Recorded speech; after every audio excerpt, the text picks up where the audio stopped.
Bonjour à toutes et à tous et bienvenue pour un nouvel épisode au Jardin de David. Aujourd'hui, je vous emmène au rucher parce que j'ai reçu un nouvel essaim et on va le mettre dans une belle ruche pour essayer de le sauver. Allez, je lance l'intro et on se retrouve juste après.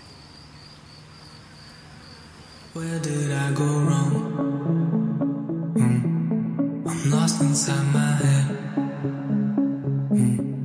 When everything around me keeps on changing and these broken thoughts are aching. I don't like to fly on my own.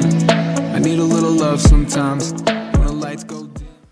Et je vous fais un peu le point sur l'avancée de la constitution de mon rucher. Fin avril, on m'a appelé pour un essaim qui était au sol. C'était un essaim orphelin, mais pas de reine. Je l'ai enruché dans une ruche d'Adam et j'ai mis plus d'un mois à pouvoir récupérer une reine. On m'a ensuite appelé peu de temps après pour un essaim sur une toiture. Mais en fait, c'était une fausse alerte. C'était juste quelques abeilles qui tournaient, car il y avait des ruches pas très loin de là. Ensuite, j'ai un essaim qui s'est enruché naturellement, mais la moitié des abeilles étaient au sol devant l'entrée de la ruche. Donc malheureusement, encore une fois, c'était un essaim orphelin sans pont. On m'a ensuite appelé pour un essaim encore une fois au sol. Je l'ai mis dans une ruchette d'Adam et bien évidemment, il était orphelin. Voilà, c'était quand même 3 essaims orphelins à la suite. Puis quand j'ai reçu enfin ma reine, j'ai secoué les abeilles. Ainsi, avec 3 petits essaims orphelins, j'ai essayé de constituer un essaim dans une ruche d'Adam avec une reine introduite. Donc c'est la ruche de Chloé. Ensuite, j'ai un essaim qui s'est enruché naturellement dans ma ruche tronc, mais je n'ai aucune idée de sa taille car c'est une ruche que je n'ouvre jamais. J'ai également un autre essaim qui s'est enruché naturellement dans ma ruche kenyane. On l'a vu également dans une vidéo, c'est un tout petit essaim avec une reine noire. J'ai bon espoir que cet essaim se développe assez bien pendant l'été pour pouvoir tenir l'hiver. J'ai ensuite eu un essaim minuscule qui s'est enruché naturellement dans la ruche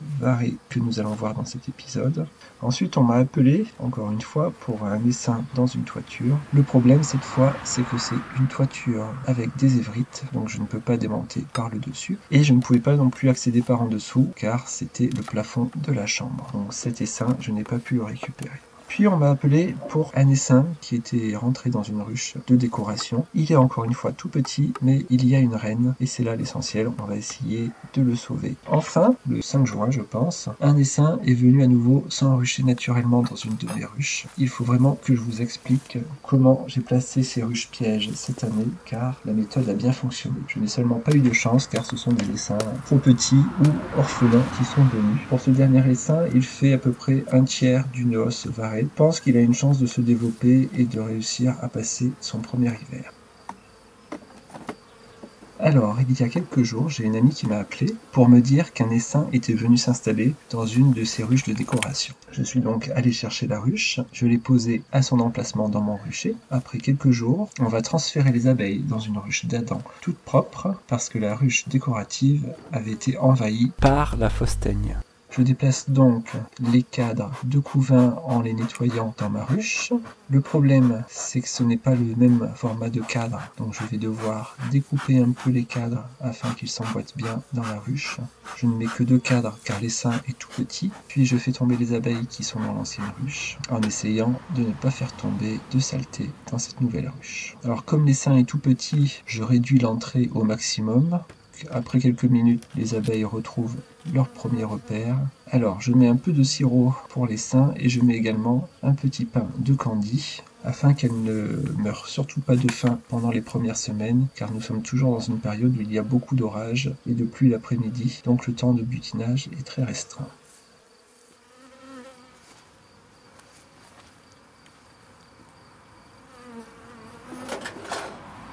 Ensuite, je me décale d'un bon mètre. Je vais essayer de renforcer la petite ruche.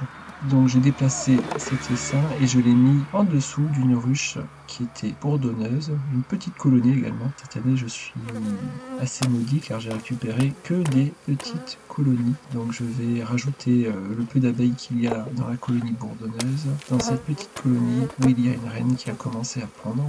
et je vais peu à peu secouer les cadres afin que les abeilles s'envolent, et je les secoue à peu près 1 mètre devant la ruche afin que les 2-3 abeilles qui s'étaient mises à pondre dans la ruche bourdonneuse tombent au sol et ne se réenvolent pas dans cette ruche. On voit tout de suite que les premières abeilles arrivées battent le rappel pour indiquer le chemin. Voilà, ce n'est vraiment pas beaucoup d'abeilles qui se rajoutent, mais ça va quand même doubler le volume de cette ruche en quantité d'abeilles pour vous dire qu'il n'y a vraiment pas grand monde. Allez, je vous laisse regarder ces derniers instants avec les abeilles sur la planche d'envol et je vous dis à très bientôt.